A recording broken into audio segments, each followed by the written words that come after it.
What's up, guys? I'm Bradshaw here at Motoz Tires. Today we're taking a look at the Adventure lineup here. We're going to go from 50/50, which is the most street-oriented in the off-road line of tires. We're going to go down the road to the more of the 60/40, and then we're going to look at the 80/20s and the 90/10s. So what you're getting when you're moving from a 50/50 tire to the more dirty tires is you're going to see that we're going to start to have larger gaps between the grooves. That's the number one thing. The second thing you're going to notice is that the blocks of tread actually become smaller. So over here on the 50/50 tire, and this is a very, very unique tire in the motorcycle adventure tire scheme. This is actually reversible. You can run it one way for mostly street and the other way for mostly off-road. So mostly street's going to be the 50/50 format. And what happens then is the angles here of these grooves actually turn into the corner. So when you're on the pavement making corners, it's actually a smoother roll-in. Now, when you have it mounted the other direction in the mostly off-road direction, what you're going to have is all of these leading edges now are going to act like fingers or teeth biting into the ground. Now, what makes this tire so great on the pavement is this solid center strip. This is going to be like riding on glass.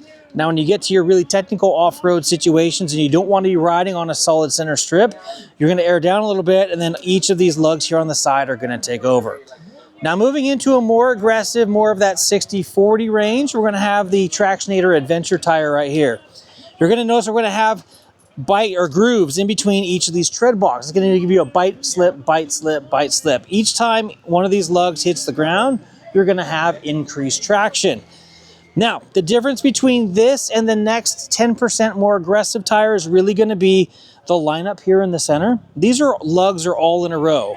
You've got a large, medium, small, large, medium, small. Now, the reason that these lugs are changing size is because you're grabbing a different set of media every time this lug hits. So you're going to grab more media, less, more, and so you're just changing how that lug is actually grabbing the terrain.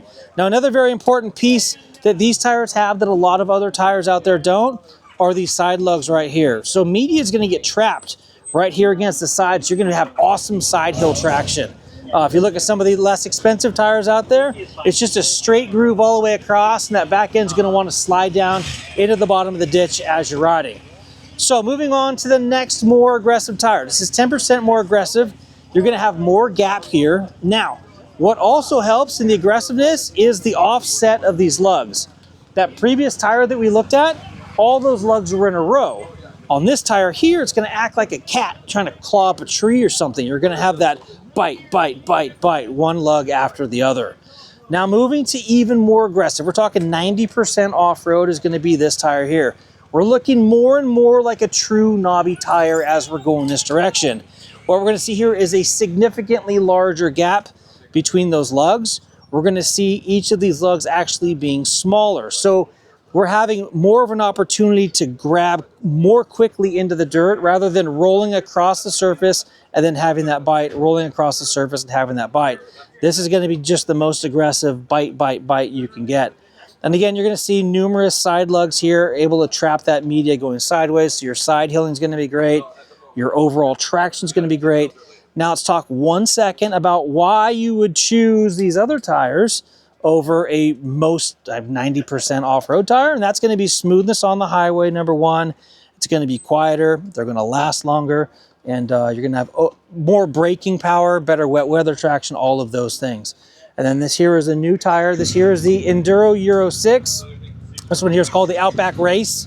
Again, this is a brand new tire for this year, developed in the Australian desert for their desert rally races. This is going to be one of the longest lasting, most aggressive tires that you can put on the back and the front of your motorcycle. This here is the Euro Enduro 6. So this is going to be a fatty tire. So a lot of our adventure bikes are running a 90/90/21. This one's here is a 90/100. They call it a fatty, but it's not really any wider than a 90/90. What's happening there is the aspect ratio. So that second 90 there is the sidewall height is 90% of the overall width. With this tire, that sidewall height is 100% of that width. So you get a taller sidewall, and that gives you great protection against pinch flats. You can run lower pressures and not have the worry of rocks dinging your rims and giving you flat tires. But there's just a quick lineup from the 50/50 all the way to the 90/10 in off-road aggressiveness. I'm Bradshaw from Motoz. You can get these tires at Slavens Racing.